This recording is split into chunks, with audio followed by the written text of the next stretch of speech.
আজ নতুন বছরের প্রথম দিনে বছরটা শুরু করলাম আমাদের অনেক দিনের ইচ্ছা, বিশেষ করে মায়ের ইচ্ছা, একটা ইউটিউব চ্যানেল খুলে।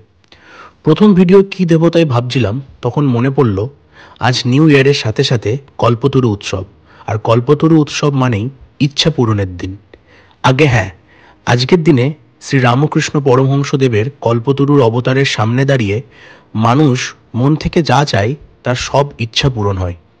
আজ এই পবিত্র দিনে তার ভক্তরা শ্রী রামকৃষ্ণ দেবকে স্বয়ং ভগবান অবতার বলে ঘোষণা করেছিলেন।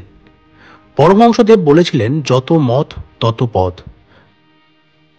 কারণ তিনি প্রতি পথ ধরেই ঈশ্বরকে উপলব্ধি করেছিলেন এবং সমস্ত মানুষকে জাতি ধর্ম নির্বিশেষে এই শিক্ষাই দিতে চেয়েছিলেন যে মানুষের বিশ্বাস বা মত আলাদা আলাদা হলেও আধ্যাত্মিক পথ যেন ঈশ্বরের কাছে সমর্পিত থাকে চিরজীবনের মতন।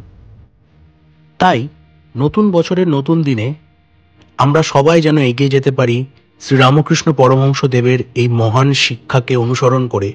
তাই সকলকে আরেকবার জানাই কল্পতরু উৎসবের অনেক অনেক শুভেচ্ছা এবং a very happy new year 2025।